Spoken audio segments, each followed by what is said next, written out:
Hoje falaremos sobre o poeta e escritor africano Ndedalu de Almeida, popularmente conhecido como Ondjaki. Ele nasceu na cidade de Luanda, capital de Angola, em 1977. Hoje, Ondjaki é considerado um dos escritores com maior destaque na literatura africana. Em 2007, o escritor ganhou o Grande Prêmio de Conto Camilo Castelo Branco por sua obra Os da Minha Rua. No ano seguinte, ele foi o único representante africano entre os 10 escritores finalistas do Prêmio Portugal Telecom de Literatura. Embora Ondjaki escreva mais poemas, eles são menos publicados pelo autor, que também navega com facilidade e prazer pelos contos. Ele é um declarado fã da literatura brasileira, tendo interesse principalmente pela obra de Clarice Lispector e de Guimarães Rosa. Na produção literária do prosador e poeta angolano, encontramos uma Angola recriada poeticamente, tornando-se um espaço onde os seres, as coisas e principalmente as histórias, alegres ou tristes, são postas em estado de poesia. Nesse contexto, encontra-se recorrentemente a infância, que surge como uma filosofia de vida e um campo essencial no qual o autor colhe conteúdo para sua escrita. Conforme Maria Nazaré Fonseca, em Literaturas Africanas de Língua Portuguesa, citando Patrick Chabal, os textos literários estabelecem relação com o universo da oralidade, ou com esforços de resistência à opressão colonialista. Nos versos de Ondjaki, a oralidade é marcante. Ele recria a experiência da Angola pós-colonial pela ótica da criança. Assim, a infância parece figurar como esteio e resistência à realidade e aos dissabores atribuídos à existência adulta. Por meio da memória, Ondjaki retoma a infância não somente como a época em que tiveram lugar os fatos do passado, mas como um período do qual foi espectador privilegiado. Em Aprendizagens com o Chão, publicado em 2001, Ondjaki declarou a influência recebida do poeta brasileiro Manuel de Barros. Assim como a poesia de Manuel, os poemas desse livro, que foi dedicado ao poeta pantaneiro, voltaram-se para as pequenas coisas do chão. Nessa obra, a infância encontrou lugar em neologismos e surpreendentes relações sintáticas, pelas quais se fortaleceu a poetização do espaço e da convivência com personagens do cotidiano de Ondjaki. Como percebemos no título do livro, há um grande empenho do poeta em recriar a linguagem e a matéria poética. E essa matéria é extraída do chão e das miudezas da natureza, para as quais as crianças têm olhar apurado. A tônica infantil desse livro encontra-se na ternura com que o poeta apreende tais elementos, humanizando esses elementos ao ponto de integrar espectador e natureza nessa mesma ternura. Agora nós vamos conhecer um dos poemas de Ondjaki.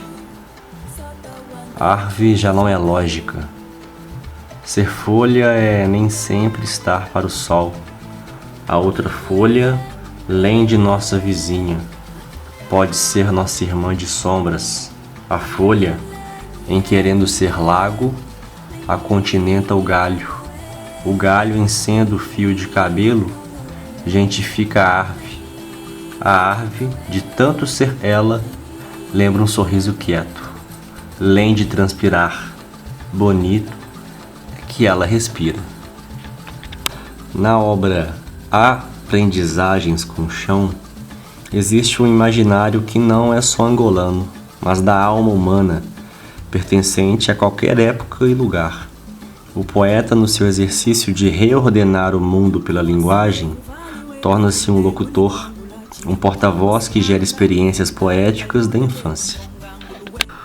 Agora vamos conhecer mais um poema de Ondiak.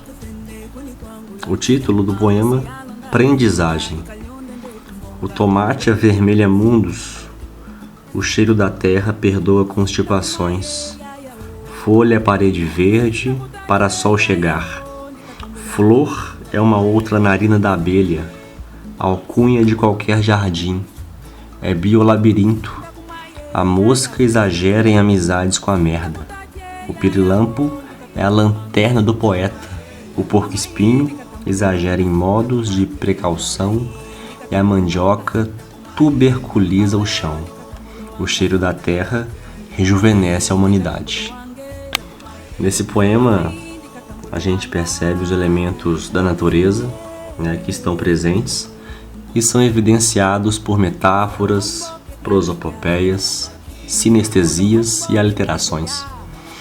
Além disso, segue nesse poema, um contato que perpassa uma relação entre elementos da natureza e a representação do povo angolano e de seu lugar. Agora vamos conhecer o poema Pastor de Estrelas, para o marinheiro Carlos Barbosa. Companheiro Barbosa, me atraz novidades. O grilo é um pastor de estrelas. Em torno, enternecitudes assim, emoções. O grilo é rasante, gritante, ennegrecido, um bicho do chão. Concluímos, mas aí está, diz-me, por via do chão ele despe distâncias, está mais próximo de estrelas, pois em torno, espantos, encantos. Um pastor guiante, eu. Ah, pois, e sim, o mais certo, a pastoreiro, ele. E entrando em explicamentos, no canto do grilo, as estrelas rebrilham acendidas.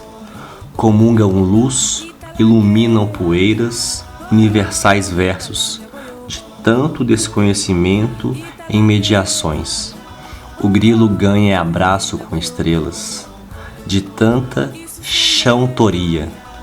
O grilo estreita em intimidade com a magia, mas elas altíssimas, despenduradas, o grilo aquieto, patas impostas em úmida terra. Mas Barbosa, estrela é brilho de sonho, é rebanho manso, em simplicidades disponíveis. Não queira indagar mistérios, somente desse-a ou vintudes, ausculte o grilo, esse pastor de estrelas, em torno crenças, desfalecências, arre e pio-me de silêncios. O grilo é um adormecedor de inquietudes, cessa o canto, o encanto.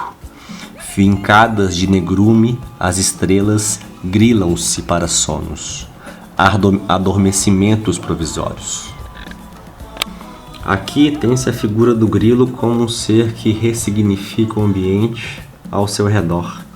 Nesse sentido, por mais que o grilo seja um inseto que vive no chão, Ondiak o trata como um ser muito próximo das estrelas.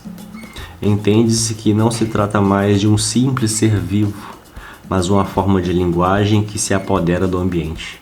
Ademais, o barulho noturno do grilo é tratado como um quebrador de silêncios, estes que são fruto de uma localidade problemática, sufocada, na qual as estrelas aparentam não brilhar. Sendo assim, o grilo ressignifica, reorganiza, trazendo contigo uma simplicidade sonora que se desdobra em futuro, iluminando os espaços obscuros. Por fim, o grilo é apenas um pastor, não um deus. Logo, é preciso observá-lo e entendê-lo como uma pausa provisória, uma luz, um suspiro de sossego em meio aos espantos. Por conseguinte, vamos ao último poema analisado neste trabalho. O último poema, Para Pôr Paz. Esse é o título, Para Pôr Paz. Libélulas avoam danças, aranhas cospem tranças, morcegos ralham noites, ursos linguam potes, raposas agalinham-se, ondas engonfinham-se, carochinha voa, voa, preguiça dorme à toa, toupeiras entunam-se, grilos estrelam-se, noites adescaem, estrelas agrilam-se, eu libelulizo-me. A obra de Ondiak é recheada de liberdade, seja ela no conteúdo teórico, no ato concreto ou na forma da linguagem. O poeta caracteriza no poema Para Por Paz atividades libertadoras de alguns elementos da natureza. Nesse sentido, o eu lírico observa esses movimentos e aprende a se manifestar, haja vista que no fim ele decide se libelulizar, ou seja, a voar danças. Um detalhe interessante é a característica de distinção da preguiça, determinando que até ficar à toa é uma atividade pensada, determinada por si, atuando livremente, sem necessariamente se movimentar. Para encerrar, pode-se inferir que Ondiak inspirou-se nos escritores do movimento Vamos Descobrir Angola, os quais vivenciaram culturalmente o pós-colonial.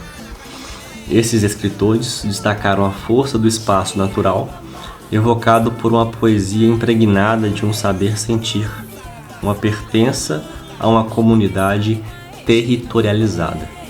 Ondiak, valorizando seu povo e a sua obra, definiu o livro Aprendizagens com o Chão em constante contato com a infância. Abre aspas. Infância é um antigamente que sempre volta. Este livro é muito isso, é a busca e exposição dos momentos, dos cheiros e das pessoas que fazem parte do meu antigamente, numa época em que Angola e os luandenses formavam um universo diferente, peculiar. Tudo isto contado pela voz da criança que fui. Tudo isto embebido na ambiência dos anos 80. Fecha aspas.